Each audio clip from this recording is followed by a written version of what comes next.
A gente vai trazer aqui o Gustavo Sung, que é economista, inclusive chefe da Suno Research, já está aqui comigo. Gustavo, muito bom dia para você, meu querido. Bem-vindo aqui a nossa programação. Bom dia.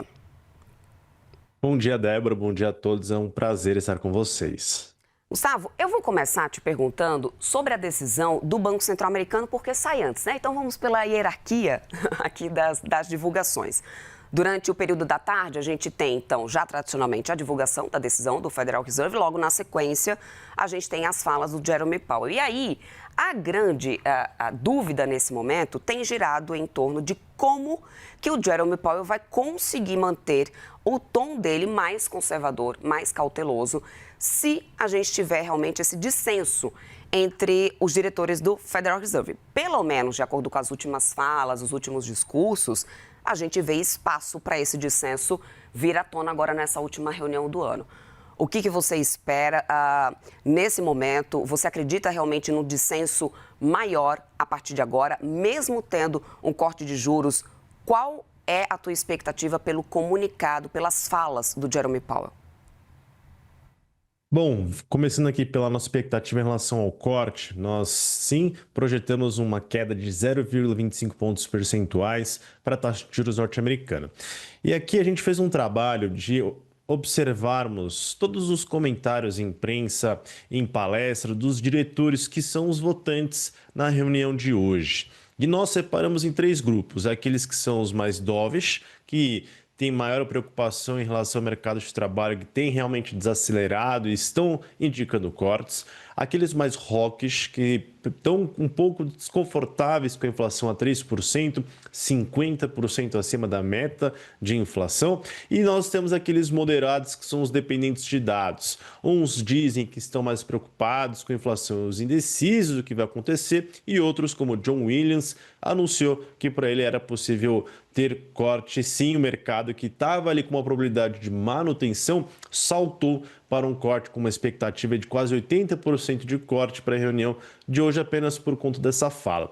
E é o ponto mais importante, que é o comunicado e entrevista, porque o Jerome Powell precisa mostrar de novo que existe uma direção, pois o mercado fica tentando observar os discursos de cada diretor, o que é extremamente ruim. Apesar de termos uma dissidência, o Powell precisa dar um direcionamento claro sobre os próximos passos. Essa é uma crítica que nós estamos fazendo ao Banco Central norte-americano, porque fica essas mensagens divergentes, o que é nada positivo. Então, portanto, o Banco Central e o Jerome Powell hoje, na entrevista, precisa manter uma postura ainda cautelosa, ainda hawkish, porque os dados ainda não foram divulgados. Alguns foram, mas precisamos de um contexto melhor sobre o diagnóstico da economia norte-americana. Mas o ponto é esse: o Jerome Powell precisa trazer uma mensagem mais clara sobre a perspectiva para a trajetória de juros daqui para frente.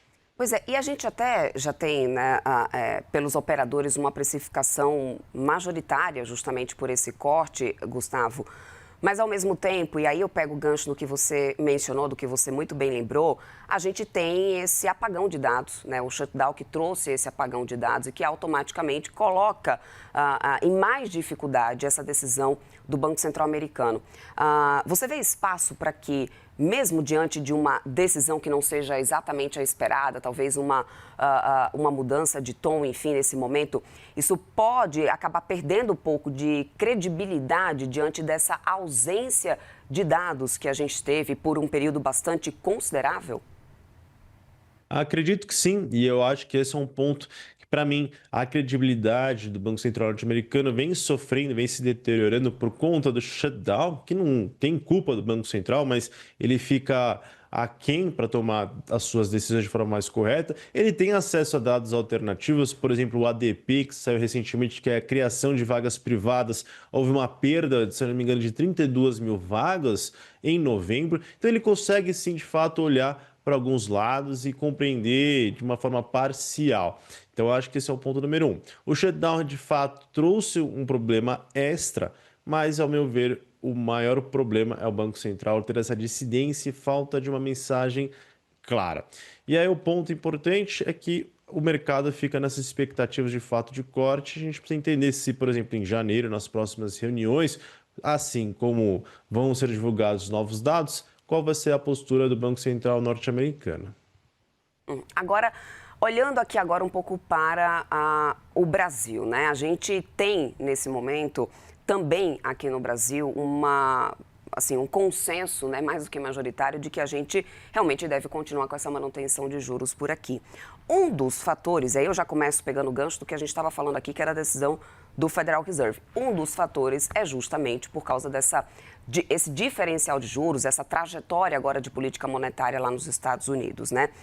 Isso deve continuar ainda interferindo mais na decisão do Comitê de Política Monetária, como vinha nos últimos meses, comparada às questões domésticas, Gustavo? Ou você acredita que nessa última reunião do ano a gente pode começar a ver outros fatores tomando uma forma mais importante no comunicado do Copom? Eu acredito, para iniciar, que manutenção, essa é a nossa expectativa, um grande consenso, com uma decisão unânime.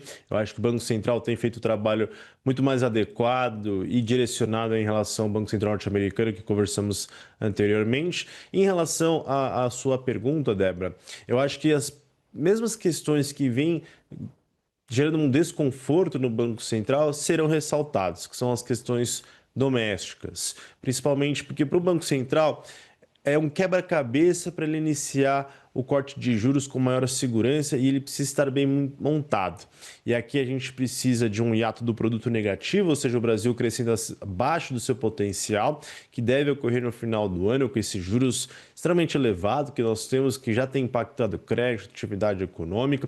Precisamos ver uma inflação corrente, principalmente aquelas medidas subjacentes, os núcleos, preços de serviços, arrefecendo de uma forma mais relevante e elas continuam ainda um pouco acima do desejado. E também a desancoragem de expectativas no horizonte relevante, que no fundo é 26 e 2027. Ainda existe uma desancoragem que gera desconforto comum, que foi uma palavra utilizada na ata da última reunião. Então, esse quebra-cabeça está sendo montado, mas ele precisa se consolidar, ao nosso ver, no final do ano e início do ano que vem. O Banco Central poderia ajustar o comunicado em janeiro e iniciar os cortes em março. E, portanto, as questões domésticas, elas estão realmente pesam mais na decisão do que questões externas, que o Banco Central sempre diz que não existe uma relação mecânica entre juros do Brasil e juros norte-americano, e sim relações indiretas que podem afetar a inflação brasileira. Agora, Gustavo, lembrando que no Boletim Focus dessa segunda-feira, a gente teve o mercado voltando a subir projeção da taxa básica de juros para o ano de 2026. Até que ponto você acredita que esse cenário eleitoral, essa antecipação, né, de cenário eleitoral para 2026, possa pesar de alguma forma nessa decisão do Comitê de Política Monetária? Eu te pergunto isso porque tudo veio acontecendo, todo esse ruído político, né, com esse adendo, com mais esse fator dentro, né, agora da mesa, né, das negociações. Isso acabou resultando nessa mudança de projeção da Selic para o ano que vem, que tinha acabado de ser reduzida praticamente, né? Então, voltando o mercado a subir isso. Dada essa situação de que o mercado já começa a captar esses ruídos políticos de 2026, até que ponto você também acredita que cenário eleitoral de 2026 deve ser um fato que deve pesar como fator de risco a partir de agora, com uma maior densidade para o Banco Central aqui do Brasil? A gente coloca a questão eleitoral, de fato, num peso grande no nosso cenário, porque existem alguns efeitos que a gente coloca nas nossas projeções. Primeiro, ano eleitoral é extremamente volátil, isso pode afetar o câmbio, como você muito bem trouxe e vimos recentemente, o que dificulta. Mas, assim, outro ponto importante é que, se analisarmos as eleições desde 2000 até hoje, a margem, a diferença entre o vencedor e o perdedor do segundo turno está cada vez menor. E não é só aqui no Brasil, é ao redor do mundo, nos Estados Unidos, na Argentina, está cada vez mais difícil para que os governos incumbentes se reelejam. E quem está no governo e quer se reeleger tem a máquina pública nas mãos, tanto os governos federais como os governos estaduais. Ou seja, deveremos ter uma injeção de dinheiro, questões fiscais, de novo, uma política fiscal expansionista, melhor dizendo, onde teremos dinheiro injetado na economia, tende a ter um viés positivo para a nossa projeção do PIB, e esse a economia é mais aquecida, vai gerar, de certa forma, pressões inflacionárias. E, portanto, o Banco Central, no ano que vem, em nosso cenário, terá menos flexibilidade para cortar juros diante de uma atividade econômica que tende a ser mais aquecida em ano eleitoral. É claro que câmbio também, nós temos um câmbio levemente mais desvalorizado que o Boletim Focus, com uma volatilidade maior, porque de fato isso, a polarização aqui no Brasil deve afetar os ânimos do mercado também. Gustavo Sung, economista-chefe da Suno Research aqui conosco. Muito obrigada, meu querido, pelo seu tempo.